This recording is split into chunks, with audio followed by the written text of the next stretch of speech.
Dan Smith here. I directed this film back in, well, it feels like a century ago. Yeah. The studio asked me to provide a commentary track for the DVD release.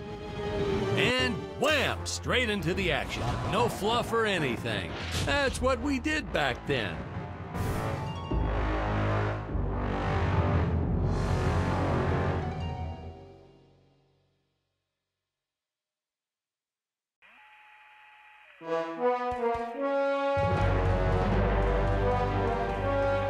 The ship's velocity reactor is damaged.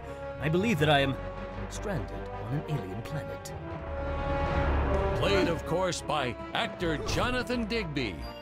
Went on to some minor roles after this. Such a shame. I thought from day one this guy's got leading man written all over his face.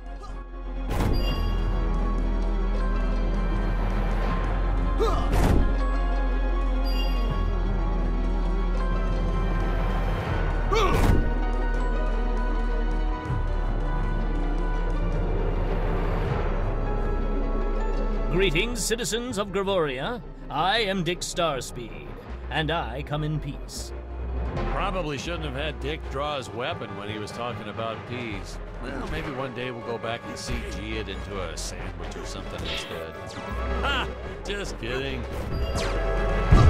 And this is what people pay to see. A no-name middle-aged B-list actor duking it out with stuntmen in costumes.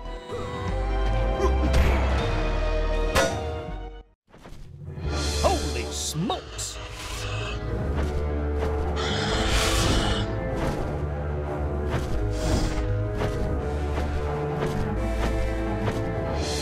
If I land squarely on that grain silo, I should survive this fall unscathed. Well, I shouldn't say this now, but you could actually see the strings if you squinted hard enough.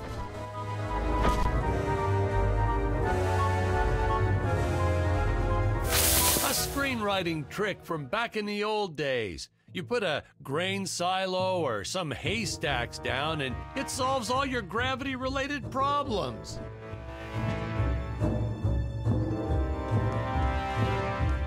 It appears some of my equipment was lost when my ship was shot down. But what luck! This high-tech scanner reports that my ray gun is nearby.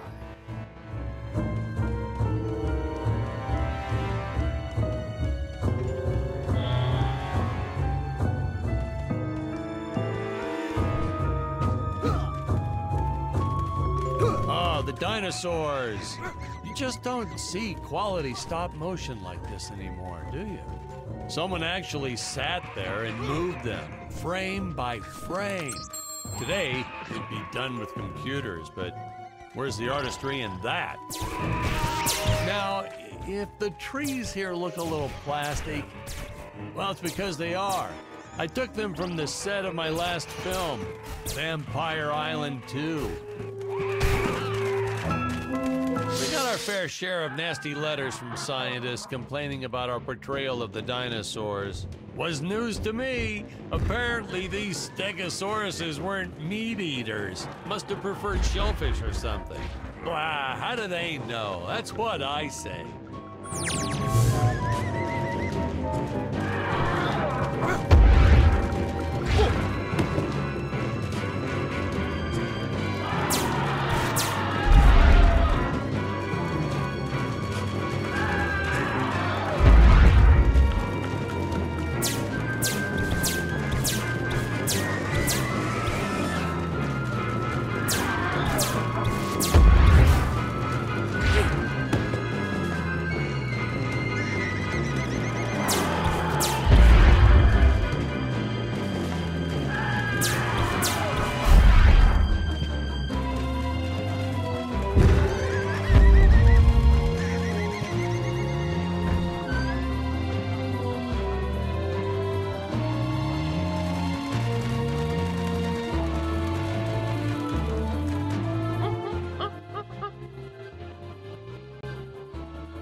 The local population is defenseless. That's where our hero steps in and saves the day.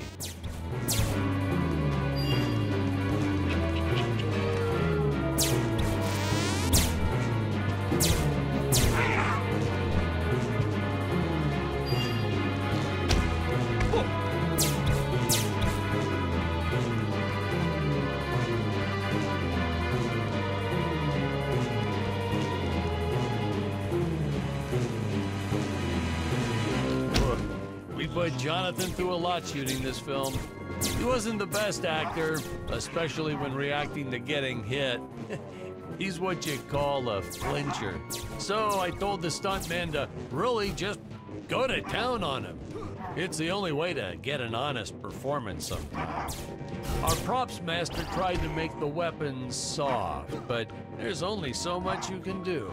Lucky for us, Dick's entire body was covered in that spacesuit.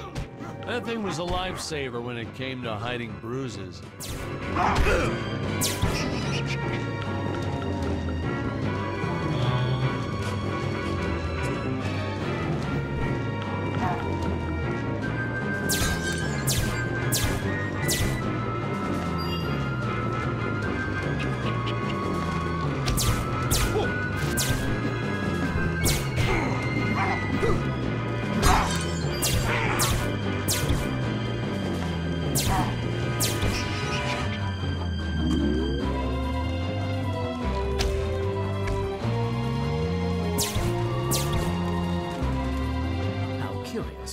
They dissolved into what appears to be gold.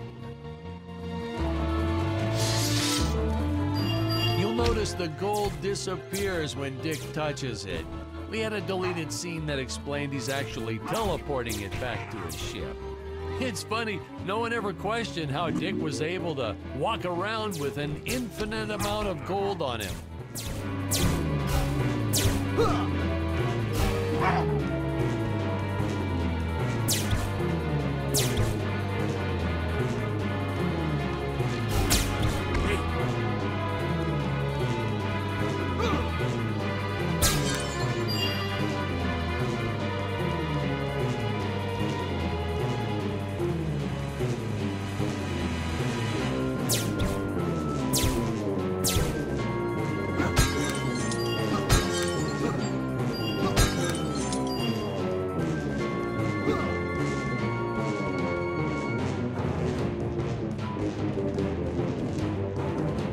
We had to redo these shots.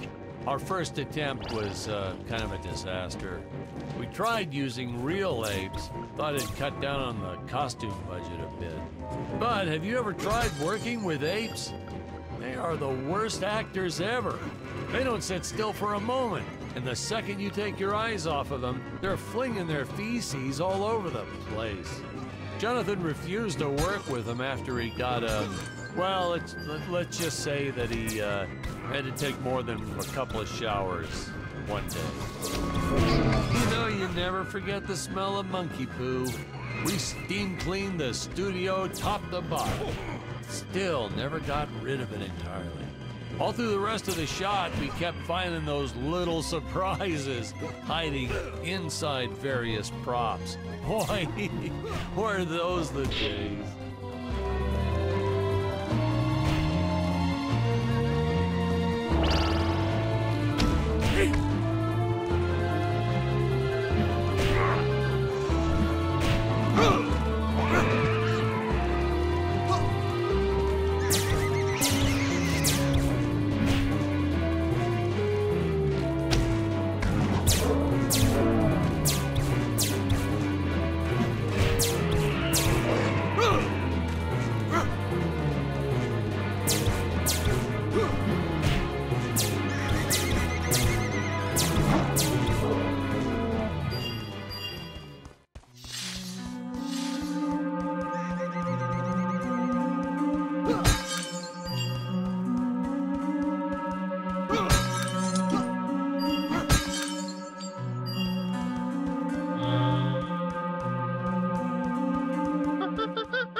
Some really top-notch stop-motion effects, huh?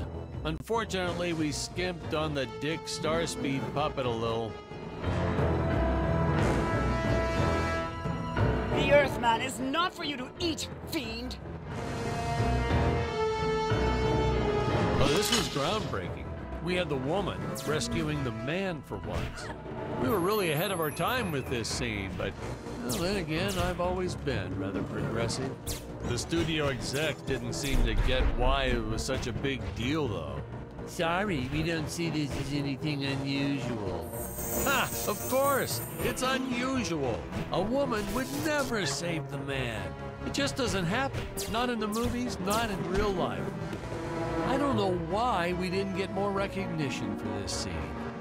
I guess I was just a little too ahead of my time.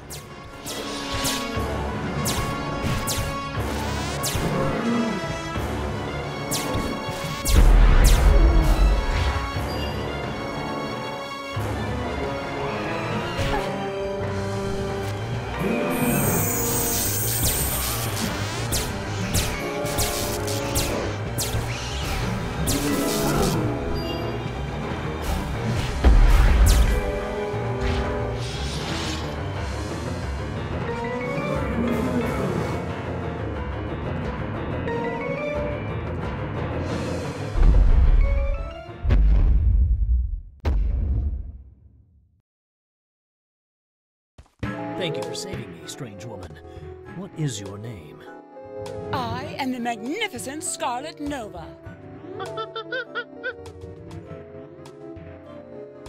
Do not question my motives. Just be happy that you are still alive. I must speak with my father at once. I shall teleport to his chambers.